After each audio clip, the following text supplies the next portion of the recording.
4ஆம் நம்பர்ல பிறந்தவங்களாகட்டும், இல்ல கூட்டு எண் 4ல வரக்கூடிய நபர்கள். அவங்களுடைய குணாதிசயம் எப்படி இருக்கும்? அவங்க பொதுவா அவங்கள அடையாளப்படுத்தக்கூடிய குணங்கள் என்னவா இருக்குங்க சார்? பட் இந்த 4ஆம் எண் அப்படிங்கிறது வந்து அ இந்த உலகத்தை சீரமைப்பதற்காகவே வந்த ஒரு எண். ஒரு ரிபல், ஒரு ரெவல்யூஷனிஸ்ட் அப்படின்னு சொல்லலாம். புரட்சியாளர்களை உருவாக்கக்கூடிய தன்மை அப்படிங்கிறது இந்த 4ஆம் எண்ணிற்கு உண்டு.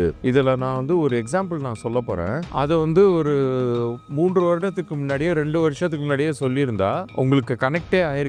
இப்ப சொன்னா அது கனெக்ட் ஆகும். ஏன்னா நான் இப்ப சொல்லிட்டு இருக்கிறது இதை அவங்க திருத்திக்கணும், இல்ல இதை அவங்க தவிர்த்துக்கணும் அப்படின்னா, அந்த 4ஆம் எண்ணுக்கு என்ன குறை இருக்குங்க சார்? அதிக பிரசங்கி, ரொம்ப ஒரு திமிரா பேசுறாங்க அப்படின்னு அவங்க இயல்பா சொல்ற விஷயமே ஆட்டிடியூடா மத்தவங்க மனசுல போய் பதிஞ்சிரும்.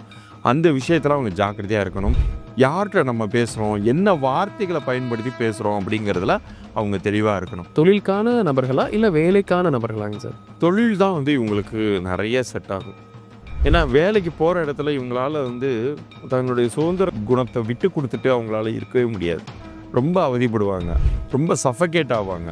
இவங்களுக்கு அவங்க லைன்ல விட்டாதான் அவங்க ஜெயிப்பாங்க. திருமண வாழ்க்கை அப்படிங்கிறதுக்காக, அதாவது வந்துங்க சார், அவங்களுக்கு ஒரு மேரிட்டலா வந்து எந்த எண்ணோட நம்ம இணைக்கலாம்? 1, 10, 19, 28 இந்த தேதிகள்ல பிறந்தவர்களோட அவங்க திருமண பந்தத்தை அமைத்துக் கொண்டார்கள் என்றால்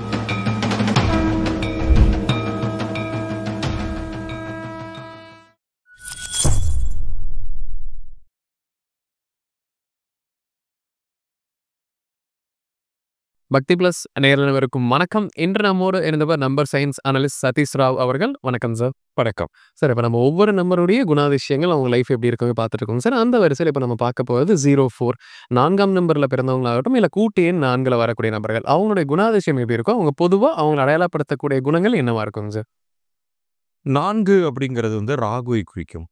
ராகுனாலே ஒரு வேகமாக மூவ் ஆகக்கூடிய, ஒரு காற்றோட கம்பேர் பண்ணக்கூடிய ஒரு தன்மை வாய்ந்தது. இன்னைக்கு இருக்கக்கூடிய எலக்ட்ரானிக்ஸ் அண்ட் கம்யூனிகேஷன்லாம் இந்த ராகுவின் இயக்கத்தினால் உருவானது தான். 4, 13, 22, 31 இந்த தேதிகளில் பிறந்தவர்கள் அனைவருமே 4ஆம் எண்ணிற்குரிய ஆதிக்கம் பெற்றவர்கள் தான். இதுல பிறந்த தேதியின் கூட்டு எண்ணிலுமே யாருக்கெல்லாம் 4 வந்துச்சோ, அதாவது தேதி, மாதம், வருஷத்தை அந்த 4 எண்களுமே போட்டுக்கணும். 2025னா 2025னே போட்டு ஒவ்வொரு நம்பர் பக்கத்துலையும் ப்ளஸ் போட்டு வரக்கூடிய டோட்டலே ஒன்னோட ஒன்று கூட்டினீங்கன்னா 4 வந்துச்சுன்னா அவர்களுமே 4ஆம் எண்ணுக்குரியவர்கள் தான். பட் இந்த 4ஆம் எண் அப்படிங்கிறது வந்து இந்த உலகத்தை சீரமைப்பதற்காகவே வந்த ஒரு எண். ஒரு ரிபல், ஒரு ரெவல்யூஷனிஸ்ட் அப்படின்னு சொல்லலாம். புரட்சியாளர்களை உருவாக்கக்கூடிய தன்மை அப்படிங்கிறது இந்த 4ஆம் எண்ணிற்கு உண்டு. இதுல நான் வந்து ஒரு எக்ஸாம்பிள் நான் சொல்லப் போறேன். அத வந்து ஒரு 3 வருடத்துக்கு முன்னாடியே, 2 வருஷத்துக்கு முன்னாடியே சொல்லியிருந்தா உங்களுக்கு கனெக்டே ஆயிருக்காது. என்னடா இவர போய் இப்படி சொல்லிட்டு இருக்காங்களே அப்படின்னு. இப்ப சொன்னா அது கனெக்ட் ஆகும். ஏன்னா நான் இப்ப சொல்லிட்டு இருக்கிறது விஜய் அவர்களை பற்றி. தளபதி விஜய் அவர்கள் 4ஆம் எண்காரர். ரெவல்யூஷனிஸ்ட் அப்படிங்கிற வார்த்தையை நான் யூஸ் பண்றேன். 3 வருஷம், 4 வருஷத்துக்கு முன்னாடிலாம் அவர அரசியல பத்தி அறிவிக்கவே இல்ல. இவர் என்னத்த ரெவல்யூஷனிஸ்ட்னு சொல்றாருங்கிற மாரி. அவங்க பிளட்லயே இருக்கும் அது. வெளிப்படுத்த வேண்டிய நேரத்தில் சரியாக வெளிப்படுத்துவார்கள். ஃபிடெல் காஸ்ட்ரோ, அதே மாதிரி செகுவேராலாம் வந்து அவர் ஒரு ஆக்சுவலா டாக்டர் அவரு. அவரு நினைச்சிருந்தாருன்னா சந்தோஷமா ரொம்ப ஒரு கம்ஃபர்டபுளான லைஃப்ப லீட் பண்ணிட்டு போயிட்டே இருந்திருக்கலாம். அவரு ஒரு கியூபா தேசத்துக்கு விடுதலை வாங்கி குடுத்து ஒரு போராளியா மாறி, எத்தனை பேருக்கு வந்து இன்னைக்கு வரைக்கும் ஒரு இன்ஸ்பைரிங் ரோல் மாடலா யங்ஸ்டர்ஸ்க்குலாம் இருக்காரு. அவருடைய க்ளோஸ் ஃப்ரெண்டான ஃபிடெல் காஸ்ட்ரோ அவர்களுமே 4ஆம் எண்காரர் தான். இன்னைக்கு ஆர்டிஐன்னு ஒரு சட்டம் ஒண்ணு இருக்கு. அதாவது தனி மனித சுதந்திரத்தின் அடிப்படையில ஒவ்வொரு மனுஷனுக்குமே இங்க என்ன நடக்குது, என்ன நடந்திருக்குங்கிறத நான் தெரிஞ்சுக்கணும். இந்த சத்துணவு திட்டத்தின் மூலமாக எத்தனை குழந்தைகள் பயன்பெற்றார்கள் எனக்கு சொல்லுங்க அப்படின்னு ஒருத்தன் தைரியமா கேட்க முடியுதுன்னா அது ஆர்டிஐ சட்டத்தின் மூலமாக. அதை கொண்டு வந்தவர் கெஜ்ரிவால். அவர் ஒரு 4ஆம் எண்காரர். இந்த மாதிரி புரட்சியாளர்கள், புரட்சிகரமான சிந்தனைகள் இது எல்லாமே வந்து இந்த 4ஆம் எண் பின்னாடி இருக்கும். அடிப்படையில் ரொம்ப ஒரு ஹானஸ்டான மனிதர்கள். மனதில் பட்டதை வெளிப்படையாக பேசக்கூடியதில் 1ஆம் எண்ணுக்கு அடுத்தபடியாக 4ஆம் எண்காரர்கள் தான். நீங்க வேணா இந்த புரோகிராம் பார்த்துட்டு கொண்டிருக்கக்கூடிய நம்ம நேயர்களுக்குமே சொல்றேன். யாரெல்லாம் உங்க நண்பர்களாக இருக்கலாம், நீங்களா கூட இருக்கலாம், பட் உங்க உறவினர்களாக இருக்கலாம். யாரெல்லாம் 4ஆம் தேதிகள்ல பிறந்தார்களோ, 4, 13, 22, 31 உங்க ஃபேமிலில இருக்கிற மெம்பர்ஸ் எடுத்து பாருங்க. துடுக்கா பேசக்கூடியவங்கன்னு பேர் வாங்கியிருப்பாங்க. இம்மீடியட்டா கவுண்டர் அடிப்பாங்க. யாராச்சும் ஏதாச்சும் சொன்னா, பளிச்சுன்னு அதுக்கு பதில் சொல்லுவாங்க. அந்த மாதிரி அவங்களுக்கு வந்து இயல்புலயே அது இருக்கும். இப்ப விஜய் அவர்கள் வந்து ரொம்ப சைலன்ட்டான மேன். அமைதியா இருப்பாரு. யார்ட்டயும் பேச மாட்டாரு. அப்படின்னு சொன்னவர்கள்லாம் டைரக்டர்ஸ்லேருந்து, ஆக்டர்ஸ்லேருந்து இன்னைக்கு இப்படி ஒரு விஜய நாங்க பார்த்ததே கிடையாது அப்படிங்கிறாங்க.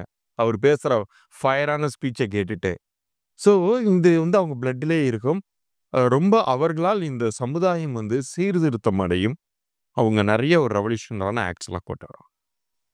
இந்த 4ஆம் எண்ல பிறந்தவங்களுக்கு ஒரு நெகட்டிவ் சைன் இருக்கும்லங்க சார். இவங்களுக்கு இந்த ஒரு குறை இருக்கும்.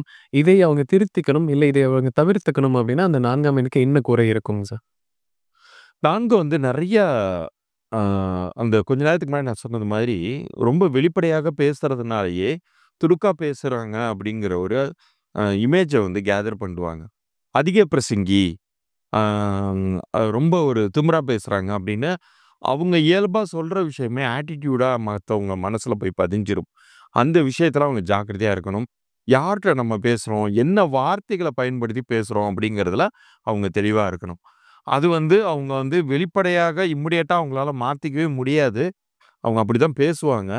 பட் அவங்களுடைய நேம், நம்பர் கொஞ்சம் பக்குவப்படுற வகையில அமைச்சுக்கிட்டாங்கன்னா, ஸ்ட்ராங்கா அமைச்சுக்கிட்டாங்கன்னா, இந்த தன்மை வெளிப்படாத வகையில அவங்க காப்பாத்திக்க முடியும். அதுக்கு நான் கேரண்டி தரேன். பட் ஆனா, அதற்கு ஒரு அவங்களுடைய தற்போதைய பிறந்த தேதியும், நேமுமே நல்லா இருக்கான்னு செக் பண்ணணும். இப்ப இந்த புரோகிராம பார்த்துட்டு இருக்கக்கூடிய நேயர்களுக்கே நம்ம சேனல சப்ஸ்கிரைப் பண்ணி, ஸ்கிரீன்ஷாட்டோட டேட் ஆஃப் பர்த், நேமும் அனுப்பிச்சாங்கன்னா, அவங்களுடைய பெயர் பொருந்திருக்கா இல்லையாங்கிறத நான் இலவச பொது பலன்களாக அனுப்பிச்சு வைக்கிறேன். பட் பெயர் ஸ்ட்ராங்காக அமைந்தால் தான், இவர்களால் அந்த நெகட்டிவ் குணத்த, அதாவது துடுக்கா பேசுறத, சில நேரங்கள்ல பார்த்தீங்கன்னா, அவசரமா முடிவு எடுப்பாங்க. ஹேஸ்டி டிசிஷன்ஸ் அப்படிங்கிறது இவங்கள்ட்ட இருந்துகிட்டே இருக்கும். ரொம்ப வேகமா முடிவு எடுக்கிறதுனாலேயே நெறைய தோப்பாங்க லைஃப்ல. அவதிப்படுவாங்க. இந்த 04ல பிறந்தவங்களுடைய திருமண வாழ்க்கை அப்படிங்கிறதுக்காக, அதாவது வந்துங்க சார், அவங்களுக்கு ஒரு மேரிட்டலா வந்து எந்த எண்ணோட நம்ம இணைக்கலாம். இல்ல எனக்கு வந்து அவங்க ஒரு பார்ட்னர் சூஸ் பண்றாங்க. ஒரு தொழில் சார்ந்த பார்ட்னர். அப்போ அவங்களுக்கு இந்த எண் அடிப்படையில எடுத்துக்கிட்டா நல்லாருக்கும் அப்படின்னா, நம்ம அந்த பார்ட்னர்ஷிப்க்கு என்ன சொல்லலாங்க சார்? 1, 10, 19, 28 இந்த தேதிகள்ல பிறந்தவர்களோட அவங்க திருமண பந்தத்தை அமைத்துக் கொண்டார்கள் என்றால் 100% ரொம்ப நல்லா இருக்கும். லைஃப் லாங்குக்கும் இணை பிரியாம இருப்பாங்க. ஏற்கனவே நான் சொல்லியிருக்கேன், 1ஆம் எண்காரர்கள் நம்ம சேனல்ல முந்தைய பதிவுகள்ல வந்திருக்கும். அதுல பார்த்தீங்கன்னா, அவங்க எல்லாருமே வந்து ஆம்பிஷன், ஒரு தலைவர்கள உருவாக்கக்கூடிய அளவுக்கு இருக்கக்கூடியவங்க. அவங்களோட இவங்க இணையும்போது ஒருத்தருக்கு ஒருத்தர் ரொம்ப சப்போர்ட்டிவா இருப்பாங்க. அதே மாரி 6ஆம் தேதிகள்ல பிறந்தவர்களும் இவங்க திருமணம் பண்ணலாம். 6, 15, 24 இந்த தேதிகள்ல பிறந்தவர்கள் பெஸ்ட் மேட்ச்சா இருப்பாங்க. இந்த 4ஆம் எண்ல பிறந்தவங்களுக்கு ஒரு தொழில் இல்ல வேலை அப்படிங்கிற ஒரு கேள்வி வரும்போது, அவங்களுக்கு தொழிலுக்கான நபர்களா? இல்ல வேலைக்கான நபர்களாங்க சார்? தொழில் தான் வந்து இவங்களுக்கு நெறைய செட் ஆகும். ஏன்னா வேலைக்கு போற இடத்துல இவங்களால வந்து தன்னுடைய சுதந்திர குணத்த விட்டு குடுத்துட்டு அவங்களால இருக்கவே முடியாது. ரொம்ப அவதிப்படுவாங்க. ரொம்ப சஃபகேட் ஆவாங்க. இவங்களுக்கு அவங்க லைன்ல விட்டா தான் அவங்க ஜெயிப்பாங்க. முக்கியமா பார்த்தீங்கன்னா, அந்த மார்க்கெட்டிங் லைன்ல ரொம்ப சீப் பொசிஷன் அடைஞ்சவங்க எல்லாருமே நெறைய 4ஆம் எண்காரர்கள் இருப்பாங்க. அப்ப அவங்க அந்த விசாரிச்சு பார்த்தீங்கன்னா, எங்க கம்பெனில எனக்கு ஃபுல் ஃப்ரீடம் குடுத்தாங்கன்னு சொல்லுவாங்க. அப்பதான் அவங்களால அச்சீவே பண்ண முடியும். அதற்கு பதில் நான் என்ன சொல்லுவேன்னா, இவங்களே ஒரு சாம்ராஜ்யத்த உருவாக்க முடியும். அவங்களுக்கு பிசினஸ் லைன்ங்கிறது வந்து ரொம்ப நல்லாருக்கும். 4ஆம் எண்ல பிறந்தவங்க ஒரு சடனா லைஃப்ல ஒரு வெற்றி அவங்க அடையணும். அவங்களுக்கு ஒரு அப்லிஃப்ட்மென்ட் லைஃப்ல கிடைக்கணும். ஜெயிக்கணும்னா நம்ம அவங்களுக்கு என்ன டிப்ஸ் குடுக்கலாங்க சார்? 4ஆம் எண்காரர்களை பொறுத்தவரைக்கும் ரொம்ப நிதானமாக முடிவெடுத்து, அளவாக பேசி, செயல்களுக்கு நெறைய முக்கியத்துவம் குடுத்தாலே போதுமானது. அவங்க லைஃப்ல ரொம்ப குயிக்கா ஜெயிச்சு முன்னேறி வந்துருவாங்க.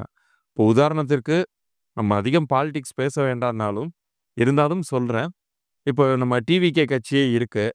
நீங்க கவனிச்சு பார்த்தீங்கன்னா, எல்லா நேரத்திலயும் சவ சவ சவ சவன்னு பேசுறது கிடையாது அவரு.